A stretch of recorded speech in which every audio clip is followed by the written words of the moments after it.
Can't Hurt Me, Master Your Mind and Defy the Odds. This video is based on key insights from the book Can't Hurt Me, Master Your Mind and Defy the Odds by David Goggins. Introduction.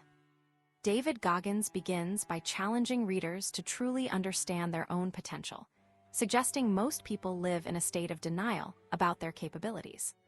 He argues that simply believing in something doesn't make it so, and many people settle for comfort instead of pushing themselves. Goggins connects with this idea by sharing his own difficult past, detailing a childhood marked by poverty, racism, abuse, and depression.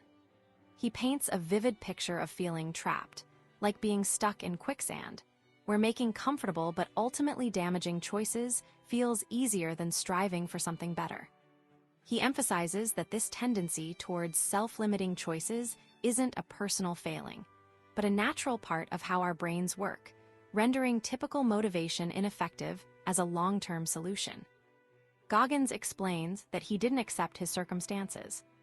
Instead of seeking easy answers, he actively pursued hardship, believing that suffering could be a catalyst for transformation.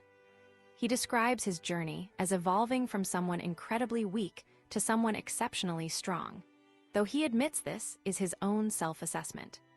He acknowledges that many readers likely haven't faced the same level of adversity he has, but insists that most people still aren't living up to their full potential, often operating at only 40% of their capabilities. This realization fueled his challenge to conventional thinking about limits. A pivotal moment for Goggins occurred at MIT, where a professor argued that genetic limitations dictate what individuals can achieve, suggesting mental toughness has its boundaries. Goggins strongly disagreed, believing this perspective offered an excuse for not pushing oneself. He countered that while most people may be constrained by genetics, a small percentage, about 1%, can overcome these limitations through sheer determination and hard work. He draws on the ancient wisdom of Heraclitus, a philosopher who described the dynamics of battle, noting that while many are simply present or vulnerable, a select few are true fighters, and among them, a single warrior stands out. Goggins positions himself as that one warrior, and promises to share his life story as a roadmap to self-mastery. He believes that facing reality, taking responsibility for one's actions, enduring pain, confronting fears, embracing failure, and striving for maximum potential are all essential components of this journey. He suggests that adversity, whether it takes the form of racism, sexism, injury, or personal tragedy, can actually serve as fuel for personal growth. He frames his approach as an evolutionary algorithm, a process that breaks down barriers, leads to achievement, and ultimately brings inner peace. He concludes with a direct challenge to readers, urging them to prepare for a difficult but rewarding internal battle, a war with themselves. Chapter 1, I Should Have Been a Statistic. David Goggins begins his story by stating he should have been a statistic, hinting at a life filled with challenges most people wouldn't survive. He paints a picture of a seemingly perfect childhood in Williamsville, New York, a place that looked like the American dream. However, behind the nice houses and successful families, his own life was a stark contrast. The Goggins family lived a double life, appearing successful to neighbors while secretly battling a dark reality. His father, Toughness, was a businessman who also engaged in dangerous and illegal activities, and the family often returned home from these ventures in the middle of the night. This duality immediately highlights the core theme of overcoming adversity. Goggins doesn't shy away from revealing the harsh truth of his upbringing, setting the stage for a narrative about resilience. The contrast between the outward appearance and the inner turmoil demonstrates the mental toughness required to navigate such a complex environment. Even as a young child, David was aware of the deception and the weight of his father's actions. He struggled to stay awake in school, a direct consequence of the late nights and the stress at home. This early struggle with self-discipline, simply staying awake, foreshadows the immense self-control he would later need to develop. The chapter details the stark difference between the affluent world of Williamsville and the rougher Maston district in East Buffalo, where his father built his business. Skateland, the roller skating rink, was a hub of activity and a source of income, but also a place where David witnessed unsettling behavior. His father's charm and success masked a darker side, involving illegal activities and infidelity. This exposure to a world of moral ambiguity forced David to develop a keen sense of observation and a distrust of appearances. He learned to hide bruises and keep secrets, demonstrating an early form of self-preservation and mental fortitude. Goggins emphasizes the importance of routine and work ethic, even within the chaos. He and his brother had responsibilities at Skateland, organizing skates and cleaning the rink. These tasks, though mundane, instilled a sense of responsibility and the value of hard work. However, the chapter also reveals the emotional toll this took on him, the constant smell of aerosol, the exhaustion, and the fear of his father's anger. This is where the seeds of his future self-discipline were sown, born not out of a desire for success, but out of a need to survive. The escalating violence between his parents is a turning point. The scene where his mother is brutally attacked and David intervenes is a harrowing example of the adversity he faced. This moment is crucial because it demonstrates a raw, instinctive courage and a refusal to be helpless. Despite his fear, he attacks his father, a desperate act of protection that reveals a deep-seated sense of loyalty and a burgeoning inner strength. The fact that his mother called the police, only to be dismissed, highlights the systemic failures and the lack of support they faced. The chapter concludes with David's experiences in school in Indiana, where he struggled with learning and faced prejudice. His difficulties in third grade, the misdiagnosis of ADHD, and the temptation to cheat all illustrate the challenges he faced in a new environment. However, even in these moments of weakness, Goggins reveals a glimmer of hope. His mother's determination to provide a better life and his own refusal to succumb to despair demonstrate the enduring power of the human spirit. The chapter ends with a sense of foreboding, hinting at the continued struggles ahead, but also a quiet determination to overcome them. It's a testament to the idea that even in the darkest of circumstances, the will to survive and the capacity for self-discipline can prevail. Chapter 2, Truth Hurts. David Goggins' early life was marked by hardship, a childhood filled with trauma and poverty. The arrival of Wilmoth Irving brought a sense of stability and hope, a much-needed positive influence after years of struggle. Wilmoth wasn't a flashy figure, but he offered consistent support and a peaceful environment, allowing Goggins' mother to rebuild her life and Goggins himself to experience a semblance of normalcy. This newfound stability was particularly evident in Goggins' growing passion for basketball, a sport Wilmoth actively encouraged and helped him improve in.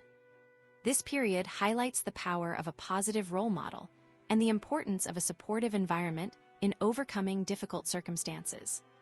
It demonstrates how even small acts of kindness and consistency can have a profound impact on a young person's life.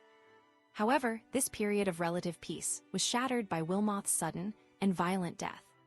The loss was devastating, not only for Goggins and his mother, but also because it exposed a hidden side of Wilmoth's life, a world of potential danger and unresolved conflicts.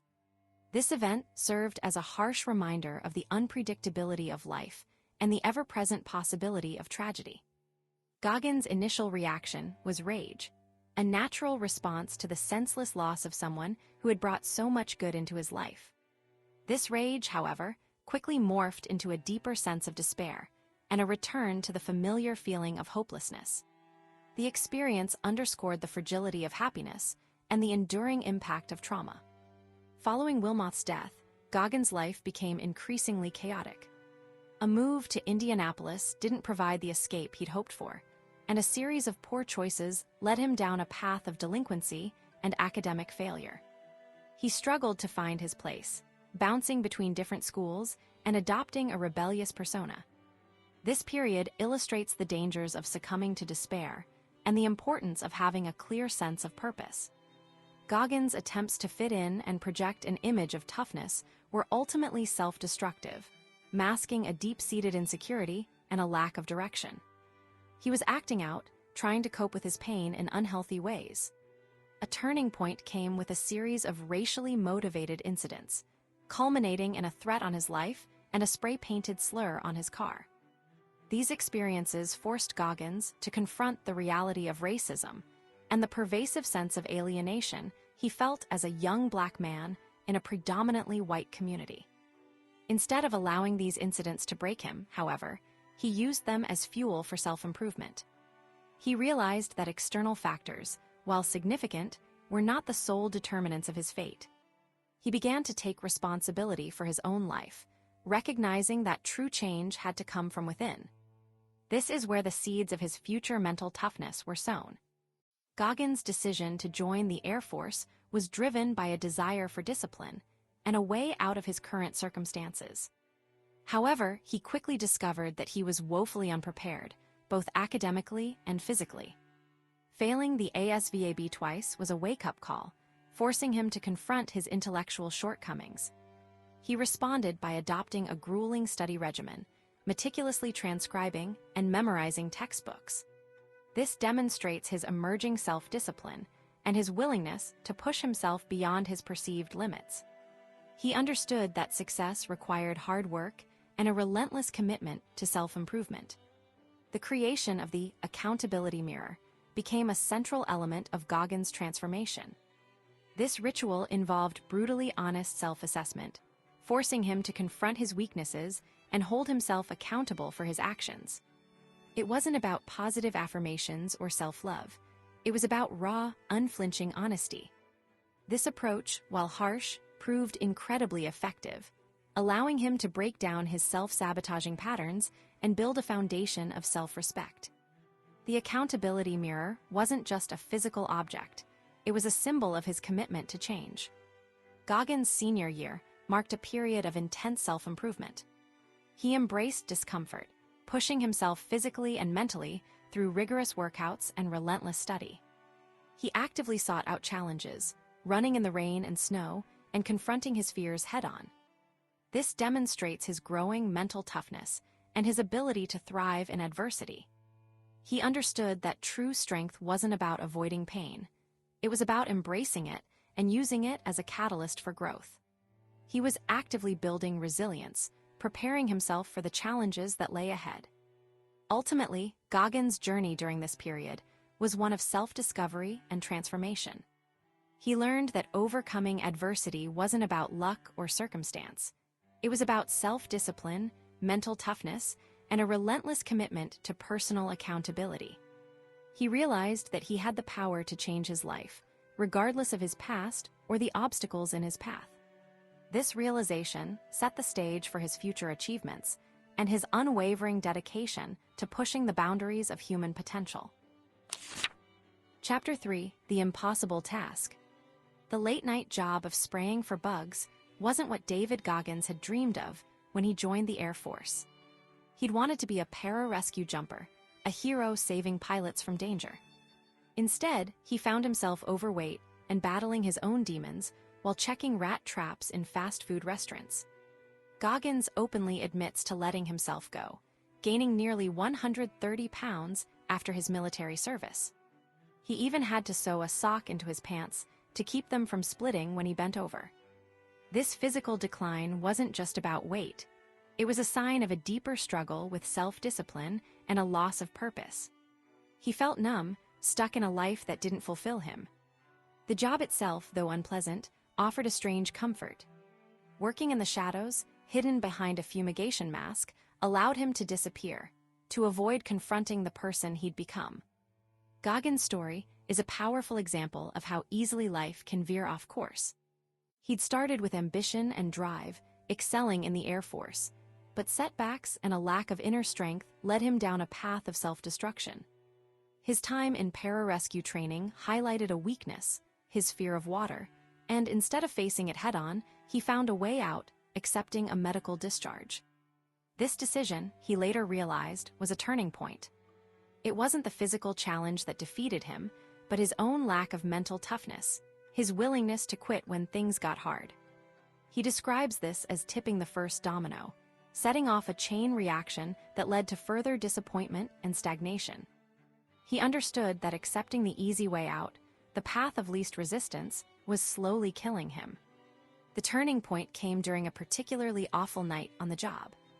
Goggins encountered a restaurant overrun with pests, rats, roaches, even a raccoon in the dumpster. It was a chaotic, disgusting mess, but it served as a wake-up call. He realized he was living in a similar state of chaos, surrounded by his own problems and fears. Watching a show about Navy SEAL training sparked something within him. He saw men pushing themselves to their absolute limits, refusing to give up, and he felt a pang of envy. He recognized that these men possessed the qualities he lacked: discipline, resilience, and a relentless pursuit of excellence. He began to see his own life as a challenge, an opportunity to overcome his weaknesses and reclaim his potential. Goggins' attempt to re-enlist in the Navy and become a SEAL was met with skepticism and rejection. He was overweight, out of shape, and his academic scores were low. But he refused to be discouraged. He found a recruiter, Stephen Shaljo, who believed in him and was willing to help him navigate the process. The challenge was immense: lose over 100 pounds and improve his ASVAB scores. Goggins attacked the task with a ferocity born of desperation.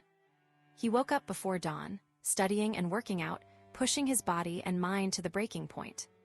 He embraced discomfort, running in the cold, swimming in icy water, and relentlessly pursuing his goals. He understood that true transformation required sacrifice and a willingness to endure pain. His training wasn't just physical, it was a mental battle. He fought against self-doubt, depression, and the temptation to quit. He learned to use his negative emotions as fuel, turning his fear and anxiety into motivation. He developed a habit of pushing himself beyond his perceived limits, refusing to accept anything less than his best. When he faltered, he didn't make excuses. He doubled down, forcing himself to overcome his weaknesses. This relentless self-discipline and mental toughness ultimately paid off. He passed the ASVAB, exceeding expectations, and earned a spot in the Navy. Goggins' story is a testament to the power of the human spirit, a reminder that even when faced with seemingly insurmountable obstacles, it is possible to overcome adversity and achieve your dreams. It's a story about finding purpose, embracing discomfort, and refusing to settle for anything less than your full potential. Chapter 4: Taking Souls. The chaos erupted quickly during what seemed like a normal evening in the common room. David Goggins recounts the suddenness of the attack: concussion grenades, yelling instructors, and the immediate need to move. This wasn't just a physical challenge, it was a test of ingrained self-discipline. Years of wanting to be a Navy SEAL had prepared him for this moment, but nothing could truly prepare someone for the reality of Hell Week. The ability to react instantly, to follow training without hesitation, demonstrated a level of mental fortitude built through consistent practice and a clear goal. Goggins emphasizes that the real battle wasn't against an external enemy, but within one's own mind. The initial stages of Hell Week were a brutal onslaught of physical exercises: push-ups, sit-ups, and relentless drills, overseen by the intimidating Psycho Pete.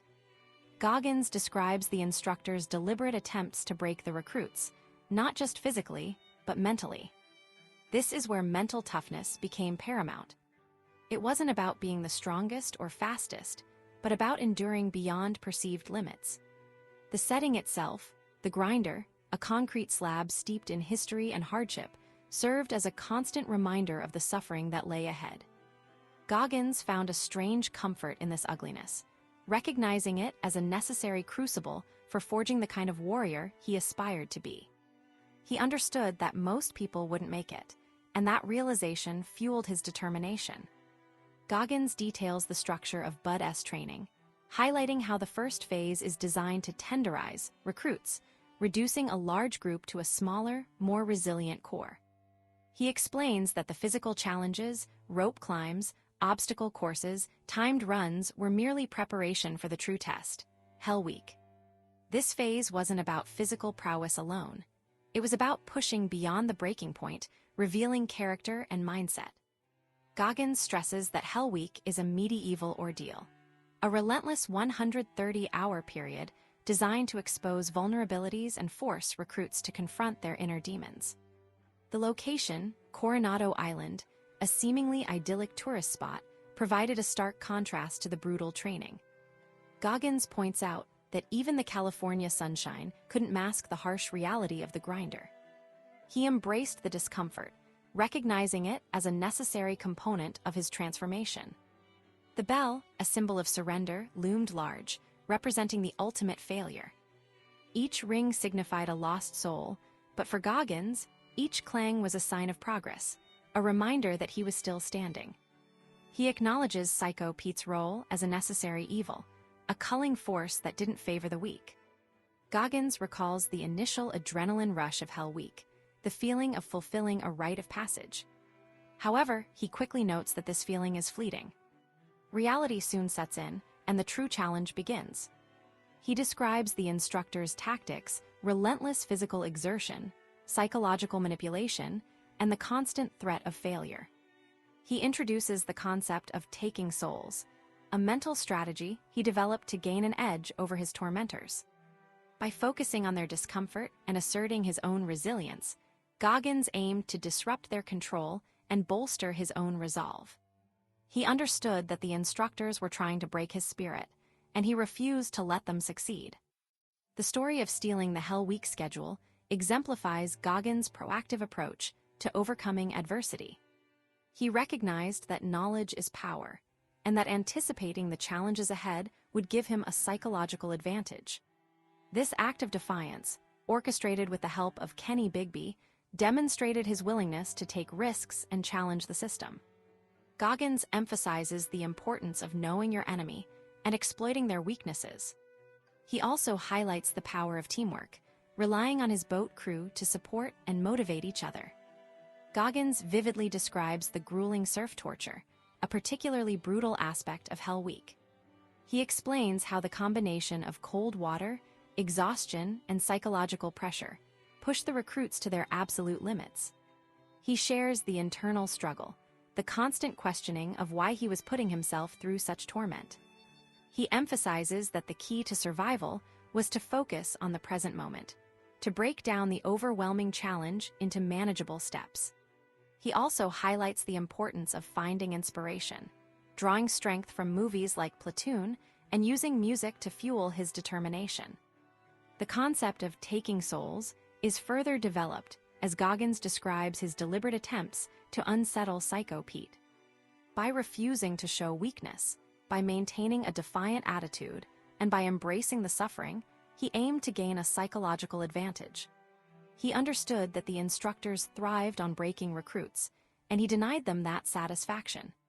He describes how he and his crew used humor and defiance to disrupt the instructors' control, turning the tables on their tormentors. Goggins emphasizes that this wasn't about aggression, but about asserting dominance and reclaiming control of his own mind. Goggins recounts a particularly challenging swim in the dark, cold ocean, orchestrated by SBG. He describes the fear and desperation he felt as he battled the waves, unsure if his boat crew would even find him. He emphasizes that this was a test of his commitment, a final attempt to break his spirit. He chose to embrace the challenge, to push beyond his limits, and to prove his worth. This experience solidified his belief in the power of mental toughness and the importance of unwavering determination. He understood that true strength wasn't about avoiding adversity, but about confronting it head-on. Ultimately, Goggins and his boat crew survived Hell Week, earning the coveted brown t-shirt and the respect of their peers. He reflects on the significance of the bell, a symbol of failure that served as a constant reminder of his own resilience. He acknowledges the toll that Hell Week took on his body and mind, but he also recognizes that it transformed him into a stronger, more capable warrior.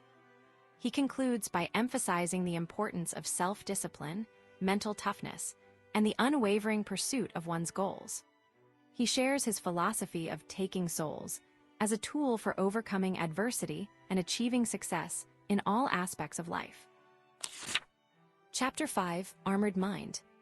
David Goggins' journey continued with a painful checkup revealing a fractured kneecap, ultimately leading to his second rollback in Bud-S training. Despite the physical setback, Goggins demonstrated incredible self-discipline, refusing to show weakness to the medical staff and clinging to the hope of continuing. This illustrates his commitment to a role he'd created for himself, the resilient, unbreakable Bud-S student.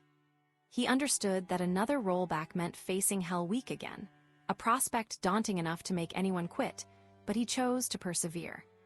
This initial act of self-control set the tone for the challenges ahead. The underwater knot-tying drill proved to be a significant test, not just of physical skill, but of mental toughness. Goggins's compromised knee made treading water exponentially harder, increasing his heart rate and depleting his energy. Instructor Psycho Pete, recognizing his vulnerability, intentionally pushed him, attempting to break his spirit. However, Goggins didn't crumble. He focused on completing the task, even as pain surged through his knee and his lungs struggled for air. This is a prime example of his ability to compartmentalize discomfort and prioritize the mission. He didn't deny the pain, but he refused to let it control him. During the drill, a pivotal moment occurred where Goggins realized his past hardships hadn't broken him, they'd prepared him. Years of abuse and negativity hadn't left him a victim, but had instead calloused his mind, building resilience. He likened it to developing calluses on his hands from lifting weights. Repeated exposure to stress made him stronger. This realization was a turning point, shifting his perspective from one of suffering to one of empowerment. He understood that his struggles weren't obstacles, but training for moments like this. Goggins's ability to reframe his experiences is a key component of his mental toughness. He didn't ignore the pain, but he changed his relationship to it, viewing it as a signal of growth and a testament to his strength. This allowed him to push beyond his perceived limits and even find a strange sense of calm amidst the chaos. He even smiled back at Psycho Pete, a defiant act that signaled his newfound mental fortitude. The aftermath of the knot-tying drill brought another physical beating, a consequence of the class's relaxed attitude after Hell Week. Goggins endured relentless push-ups, flutter kicks, and bear crawls, pushing his injured knee to its absolute limit. Again, he faced the temptation to quit, but the memory of his success in the pool and the realization of his calloused mind fueled his determination. He tapped into his sympathetic nervous system, the body's fight-or-flight response, using the adrenaline to push harder and ignore the pain. This highlights a crucial concept: managing your mind is paramount. Goggins understood that physical ability is often secondary to mental strength. By controlling his thoughts and focusing on the positive, he could unlock a level of performance he didn't know he possessed. He wasn't simply enduring the pain, he was actively choosing to overcome it. Despite his resilience, Goggins was ultimately sent home due to his fractured kneecap. The journey was far from over, however. During a cross-country train ride, he wrestled with the question of whether to return to Bud-S. He considered alternative paths, like becoming a firefighter, but ultimately realized that quitting would leave him with a lingering sense of regret. He understood that the true battle wasn't against the physical challenges of training, but against his own self-doubt. The news of his wife's pregnancy added another layer of complexity. He was financially unstable, physically broken, and unsure of his future. Yet, this new responsibility solidified his resolve. He couldn't afford to fail, not just for himself, but for his growing family. This is where Goggins truly confronted his past, acknowledging the abuse and negativity that had shaped his life. He realized that his foundation was cracked, but that those cracks could be filled with strength and resilience. Goggins's journey wasn't about erasing his past, but about accepting it and using it as fuel. He understood that his hardships hadn't defined him, but had prepared him for the challenges ahead. He embraced the idea that he was born to suffer, and that his purpose was to push through pain and adversity. This acceptance allowed him to tap into a deeper level of mental toughness, transforming his weaknesses into strengths. Returning to Bud-S for a third attempt, Goggins approached training with a renewed sense of purpose. He focused on controlling his mind, pushing through pain, and refusing to be broken. He observed that his classmate, Sean Dobbs, initially excelled, but ultimately succumbed to self-doubt and insecurity. Dobbs's downfall served as a cautionary tale, illustrating the importance of a strong mental foundation. Goggins, on the other hand, continued to thrive, even when faced with seemingly insurmountable obstacles. Ultimately, Goggins graduated from Bud S, but the victory felt bittersweet. He had achieved his goal, but he also recognized that the true journey was ongoing. He understood that mental toughness isn't a destination, but a continuous process of self-improvement and overcoming adversity. His story is a testament to the power of self-discipline, the importance of a calloused mind, and the unwavering belief in one's ability to push beyond perceived limits. Chapter 6, It's Not About a Trophy. David Goggins entered the San Diego one-day 24-hour race with almost no training, a decision fueled by a desire to support the families of fallen Navy SEALs after Operation Red Wings. This impulsive act immediately showcased his incredible self-discipline, not in the traditional sense of careful preparation, but in his willingness to commit to an unbelievably difficult challenge on a whim. He didn't plan, he didn't taper correctly, and he knowingly entered the race severely underprepared, yet he still showed up, demonstrating a commitment to a purpose greater than his own comfort. This initial decision set the stage for a grueling test of his mental toughness. Throughout the race, Goggins consistently battled his physical limitations and the voice in his head telling him to quit. He ignored the advice of race director John Metz to pace himself, choosing instead to start strong, a tactic he later recognized as a recipe for disaster. This illustrates a key aspect of his mental approach, a refusal to acknowledge limitations or strategize based on conventional wisdom. He relied on a raw, almost reckless determination. When the pain became unbearable, Goggins didn't seek relief. He leaned into it, using it as fuel.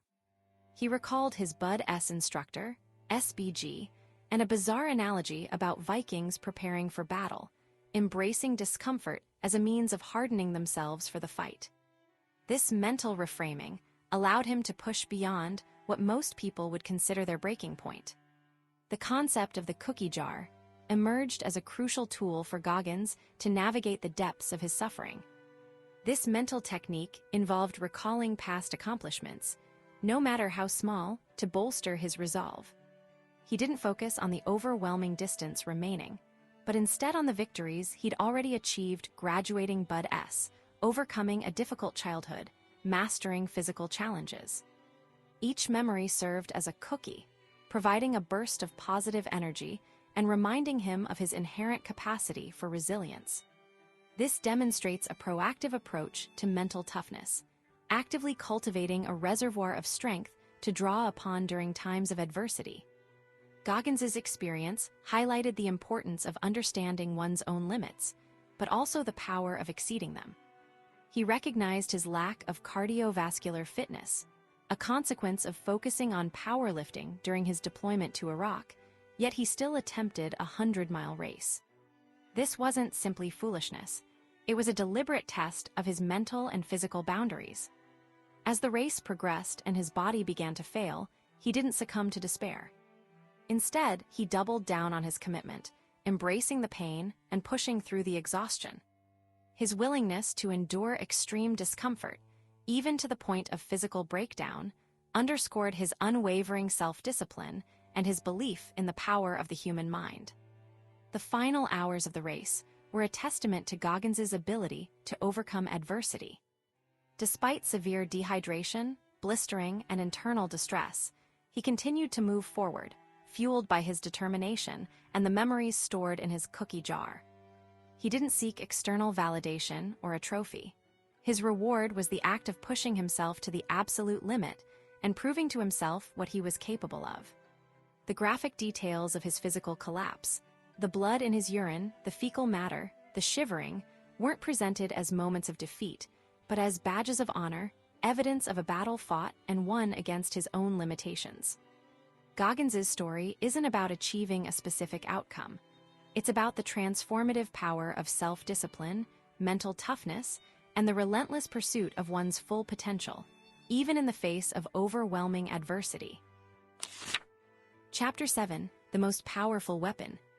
David Goggins barely had time to recover from completing a grueling 101-mile run when he immediately threw himself back into work, and then contacted Chris Kostman, the race director of Badwater, an ultramarathon considered one of the toughest in the world.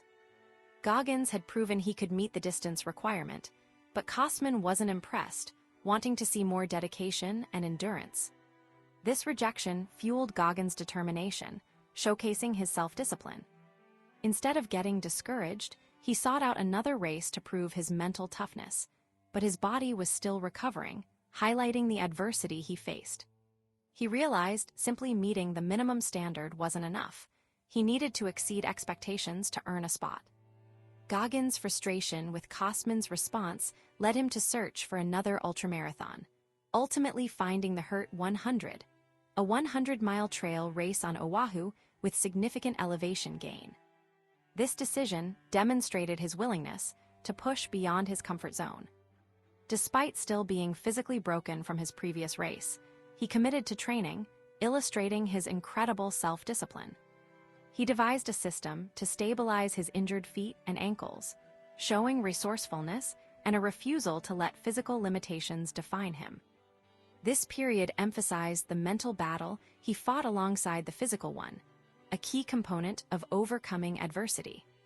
Goggins' experience in the Las Vegas Marathon, entered almost as an afterthought, unexpectedly revealed a deeper level of resilience. Despite not training and still being injured, he found himself running the race, driven by an almost unconscious desire to push his limits. This moment highlighted his innate mental toughness and the power of the subconscious mind to override physical pain. He qualified for the Boston Marathon, but more importantly, he began to question his own capabilities, asking himself, "What am I capable of?" This question became a central theme, driving his pursuit of greater challenges. The interaction with Kostman continued to be a source of motivation, despite the race director's seemingly harsh approach. Goggins realized Kostman wasn't trying to discourage him, but rather pushing him to prove his commitment. This understanding shifted Goggins' perspective, transforming a perceived obstacle into a catalyst for growth. He understood that Badwater wasn't just about physical endurance. It was about demonstrating unwavering dedication and mental fortitude. He began to see the application process as another challenge to overcome, requiring him to build a bulletproof resume. Preparing for the Hurt 100 was a brutal test of Goggins' self-discipline. He ran high-mileage weeks while battling ongoing injuries, employing creative methods to stabilize his body and continue training. His commitment to running 16 miles to and from work, even while injured, exemplified his relentless work ethic. This period showcased his ability to endure immense pain and discomfort, a crucial aspect of his mental toughness. He understood that true strength wasn't about avoiding pain, but about embracing it and pushing through it. The Hurt 100 itself was a grueling experience. Goggins faced challenging terrain, torrential rain, equipment failure, and the mental strain of pushing his body to its absolute limit. He relied on the kindness of fellow runners, like Luis Escobar, who shared water and encouragement, demonstrating the camaraderie often found in ultra-running. Despite moments of doubt and exhaustion, he persevered, fueled by his determination to earn a spot in Badwater. This race solidified his understanding of the 40% rule, the idea that we often have much more potential than we realize and can push ourselves far beyond our perceived limits. Goggins introduced the concept of the 40% rule, explaining that our minds often stop us before our bodies do. He likened the human body to a car with a governor that limits performance, and argued that we can remove the governor in our minds to unlock our full potential. He emphasized the importance of callousing the mind through repeated exposure to discomfort and pain, building resilience and mental toughness. This concept became a cornerstone of his philosophy, explaining his ability to overcome seemingly insurmountable obstacles. The final laps of the Hurt 100 were a testament to Goggins' mental fortitude. Despite being physically and mentally exhausted, he continued to push forward, drawing inspiration from observing other runners, like Karl Meltzer, performing at an extraordinary level. He recognized that true strength wasn't just about physical ability, but about the unwavering belief in one's own potential. He finished the race, battered and bruised, but with a renewed sense of purpose and a stronger resolve to conquer Badwater. Goggins' preparation for Badwater was meticulous and intense. He studied the course, visualized the race, and subjected his body to extreme heat training. He understood that success wouldn't come easy, and that he needed to prepare for every possible challenge. He embraced discomfort, pushing his body to its limits in training, knowing that it would build the resilience he needed to succeed in the race. This period demonstrated his unwavering self-discipline and his commitment to leaving no stone unturned in his pursuit of excellence. Ultimately, Goggins' journey to Badwater was about more than just completing a race. It was about discovering his own limits, pushing beyond them, and unlocking his full potential. He learned that true strength comes from embracing adversity, cultivating mental toughness, and refusing to give up, even when faced with seemingly insurmountable obstacles. His story is a powerful reminder that we are all capable of achieving far more than we think, if we are willing to push ourselves beyond our comfort zones and embrace the power of self-discipline. Chapter 8, Talent Not Required. David Goggins stood on the beach in Kona, Hawaii, the night before a race unlike any he'd ever attempted. It wasn't the famous Ironman, but the even more brutal Ultraman, a 3-day test of swimming, biking, and running across the entire Big Island. He was there to raise money for the Special Operations Warrior Foundation, but more importantly, to push himself to the absolute limit. Even though he'd found some success and recognition, Goggins felt he hadn't truly achieved anything. A wealthy man had offered him a luxurious place to stay, but instead of enjoying it, Goggins felt it highlighted how far he'd come from his difficult past, and how he still felt like that same person struggling to escape a life of hardship. He wanted to prove something, not to the man offering the hospitality, but to himself. The Ultraman was a small race, only 30 athletes compared to the thousands in the Ironman. Goggins immediately noticed a man in a wheelchair, a competitor who embodied the spirit of the race. To Goggins, this man represented everything ultra racing was about: heart, hard work, and a refusal to be limited by circumstances. Talent wasn't the key, it was sheer willpower. Despite this belief, Goggins admitted he wasn't fully prepared. He didn't even own a bike, borrowing one just weeks before the race, and hadn't bothered to learn basic bike maintenance. He logged over 1,000 miles in those 3 weeks, waking up at 4 a.m. for grueling rides, but his preparation was still lacking. This illustrates a core tenet of Goggins' philosophy. He often throws himself into extreme challenges with imperfect preparation, relying on his mental fortitude to carry him through. The first day's swim was a disaster. The wetsuit chafed, the sea was choppy, and he swallowed seawater, vomiting repeatedly. He swam further than necessary, struggling against the current and his own physical limitations. He was exhausted and sick when he finally reached shore, watching other competitors smoothly transition to the bike. This moment of weakness triggered familiar self-doubt.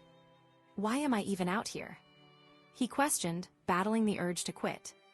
But Goggins knew that acknowledging the discomfort was the first step to overcoming it.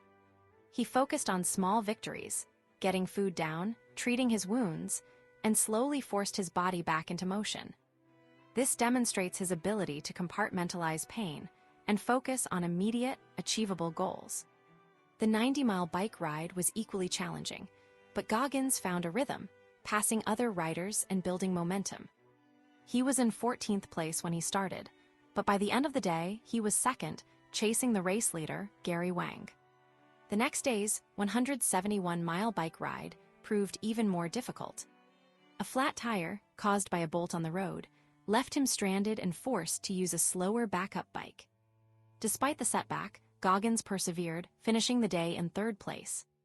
This highlights his resilience and his ability to adapt to unexpected obstacles. He didn't dwell on the misfortune, he simply found a way to keep moving forward.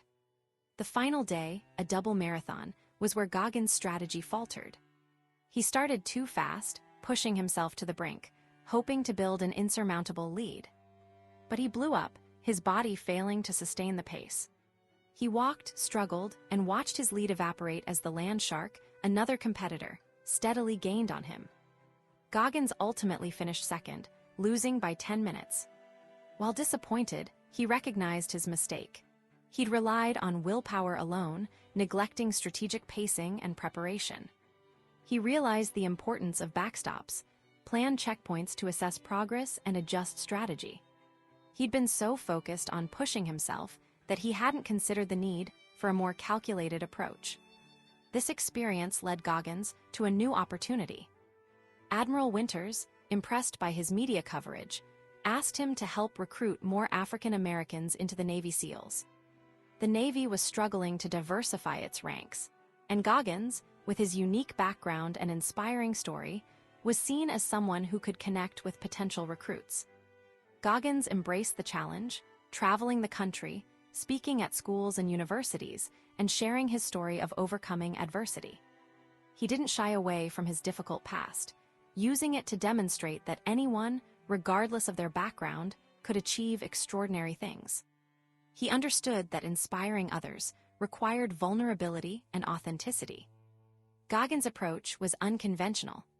He'd often run ultra races in the cities he visited, inviting students to train with him and witness his dedication firsthand. He pushed them physically and mentally, showing them what it took to reach their full potential. He emphasized the importance of hard work, discipline, and eliminating excuses. He encouraged them to audit their lives, identify time-wasting activities, and maximize their efforts. He stressed that success wasn't about talent, but about relentless effort and a willingness to embrace discomfort. He wanted to instill in them the belief that they were capable of far more than they thought possible. Goggins' time as a recruiter was a success, but it was also a period of personal challenge. He was eventually diagnosed with a hole in his heart, a congenital defect that had gone undetected for years. He underwent 2 surgeries to repair it, facing complications and setbacks along the way. Despite the physical limitations and the Navy's suggestion to retire, Goggins refused to give up. He continued to push himself, adapting his training and finding new ways to challenge his mind and body. He understood that life would always throw obstacles in his path, and that his response to those obstacles would define him. He was training not just for races, but for life itself, preparing his mind to endure whatever challenges lay ahead. Chapter 9: Uncommon Amongst Uncommon. David Goggins recounts a memory triggered by anesthesia, transporting him back to a nighttime mission in the jungles of Malaysia as a young Navy SEAL in 2002. This sets the stage for a reflection on his relentless pursuit of self-improvement and the extraordinary levels of discipline he demanded of himself, even amongst a group already considered elite. The chapter highlights how Goggins consistently pushed beyond perceived limits, demonstrating a mental toughness forged through intense training and a desire to outperform not just his enemies, but also himself. He carried the heavy M60 machine gun, nicknamed the Pig, not as a burden, but as a challenge to maintain pace with his team, embodying his train as we fight philosophy. Goggins emphasizes the constant evaluation within the SEAL teams, where maintaining a high standard of safety and effectiveness was paramount. He illustrates this with the story of a teammate who lost his weapon due to unsafe handling, highlighting the unforgiving nature of the environment and the need for unwavering focus. This experience reinforced Goggins' belief that being a SEAL wasn't a permanent status, but a continuous demonstration of competence. He recalls a conversation with Dana DeCoster, who explained that true combat readiness wasn't about becoming a mythical warrior like Rambo, but about relying on rigorous training to perform under pressure. This underscores Goggins' commitment to preparation and the importance of building a foundation of skill through relentless effort. The chapter delves into Goggins' physical conditioning, detailing the grueling run-swim runs and competitive environment fostered by his officers, Dana and Chris Beck. He describes Dana's almost manic drive and recounts a challenge to dive in frigid water without a wetsuit, mirroring the historical practices of WW2 commandos. This exemplifies Goggins' willingness to embrace discomfort and push his boundaries, viewing challenges as opportunities for growth. He wasn't motivated by the accolades or recognition, but by the internal drive to improve and compete. He details his dedication to physical training, even while deployed, and his desire to attend Army Ranger School, showcasing his insatiable thirst for knowledge and skill development. Goggins' experience at Ranger School further illustrates his uncommon mindset. He arrived as an outsider, a Navy SEAL entering Army territory, and quickly established himself as a leader, even earning the role of first sergeant. He recounts reciting the Ranger Creed with unwavering conviction, demonstrating his commitment to the values of the school and earning the respect of his peers. He thrived in the harsh conditions, embracing the physical and mental challenges, and ultimately graduating as the enlisted honor man. This experience solidified his belief in the power of a competitive environment and the importance of pushing oneself to the absolute limit. However, the chapter also reveals a flaw in Goggins' approach. Upon returning to the SEAL teams, his intense focus on self-improvement and his critical attitude towards those who didn't share his level of dedication created a rift within his platoon. He prioritized pushing himself over fostering teamwork, earning him the nickname, "Leave Me Alone." This demonstrates that even with exceptional self-discipline and mental toughness, leadership requires empathy and the ability to inspire others. His attempt to impose his standards alienated his teammates and ultimately hindered his progress towards his goal of joining DEVGRU, the SEAL team's most elite unit. Despite this setback, Goggins remained undeterred. He pursued opportunities to further his training, screening for both DEVGRU and Delta Force, the Army's equivalent of DEVGRU. While he was ultimately unsuccessful in gaining immediate entry into either unit, he received encouragement from Delta Force instructors, recognizing his exceptional potential. The chapter concludes with Goggins reflecting on his journey, acknowledging the prejudice he faced as a Black man in a predominantly white organization, and ultimately embracing his status as an uncommon amongst uncommon individual. He found a strange comfort in knowing he was different, and that his broken heart, discovered after multiple surgeries, was just another example of his unique resilience. He realized that his relentless pursuit of self-improvement wasn't about achieving a specific outcome, but about the journey itself and the unwavering commitment to pushing his limits. Chapter 10, The Empowerment of Failure. David Goggins recounts his attempt to break the world record for pull-ups in a 24-hour period, not just as a physical challenge, but as a way to raise money for a good cause and prove something to himself. He details the intense preparation, the setbacks, and ultimately the lessons learned about self-discipline, mental toughness, and overcoming adversity. Goggins' story isn't simply about physical strength. It's about the power of the mind to push beyond perceived limits. He approached the challenge with a calculated plan, aiming for 6 pull-ups every minute for 24 hours, a goal he believed was achievable given his rigorous training. This demonstrates a core element of self-discipline, setting a clear, measurable goal and creating a plan to achieve it. However, Goggins' path wasn't straightforward. His past heart surgeries and subsequent time in non-combat roles fueled a desire to prove his resilience. He sought out Delta Selection, a notoriously difficult Special Forces training program, not just to return to active duty, but to test his limits. His approach to the initial 18-mile ruck march exemplifies mental toughness. Knowing the march was used as a baseline for evaluating candidates, he deliberately pushed himself harder than necessary, breaking the course record. This wasn't about showing off. It was about establishing dominance and demonstrating his unwavering commitment to excellence. He understood the importance of controlling what he could control, his effort, even in the face of uncertainty.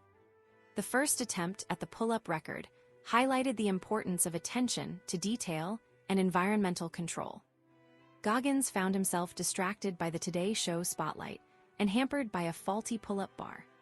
Despite these obstacles, he pushed on but ultimately failed. This failure, however, wasn't viewed as a defeat, but as a crucial learning experience. He meticulously analyzed what went wrong, identifying issues with his nutrition, pacing, and the external environment. This process of self-assessment is a key component of self-discipline, acknowledging weaknesses and actively seeking ways to improve. He didn't blame external factors, he took ownership of his shortcomings. Goggins' second attempt was a testament to his resilience.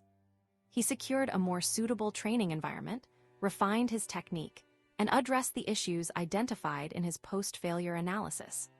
Yet, even with these improvements, he faced new challenges, including severe blisters and the onset of rhabdomyolysis, a potentially life-threatening condition caused by extreme muscle breakdown. Despite the excruciating pain and the advice of medical professionals to stop, he persevered, driven by an unwavering commitment to his goal.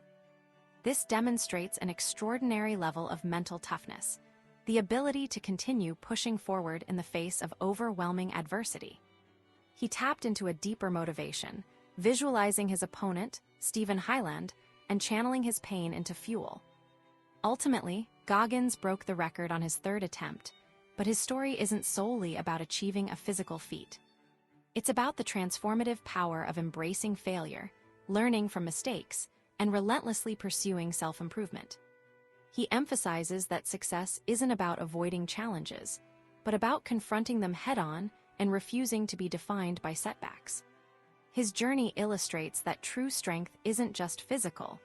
It's a combination of self-discipline, mental toughness, and an unwavering belief in one's ability to overcome any obstacle. He understood that the pursuit of a goal, even if never fully attained, is more valuable than the goal itself, as it forces you to confront your limitations and push beyond them. Goggins' narrative is a powerful reminder that the greatest victories are often won not in the moment of triumph, but in the quiet battles fought within oneself. Chapter 11, What If? David Goggins entered the 2014 Badwater race already facing a challenge. He was 11 pounds heavier than his ideal racing weight, a setback he knew would hinder his performance. This wasn't just about the number on the scale. It was about being fully prepared, both physically and mentally, for one of the world's toughest races. Goggins understood that success in extreme endurance events demanded a level of self-discipline most people couldn't imagine. He'd spent years honing his body and mind, but recent struggles had made him question if he'd lost his edge. However, a surprising victory in the Frozen Otter race earlier that year had given him a glimmer of hope. This 100-kilometer glacial trail race in Wisconsin was brutal, with freezing temperatures, icy trails, and the constant threat of hypothermia.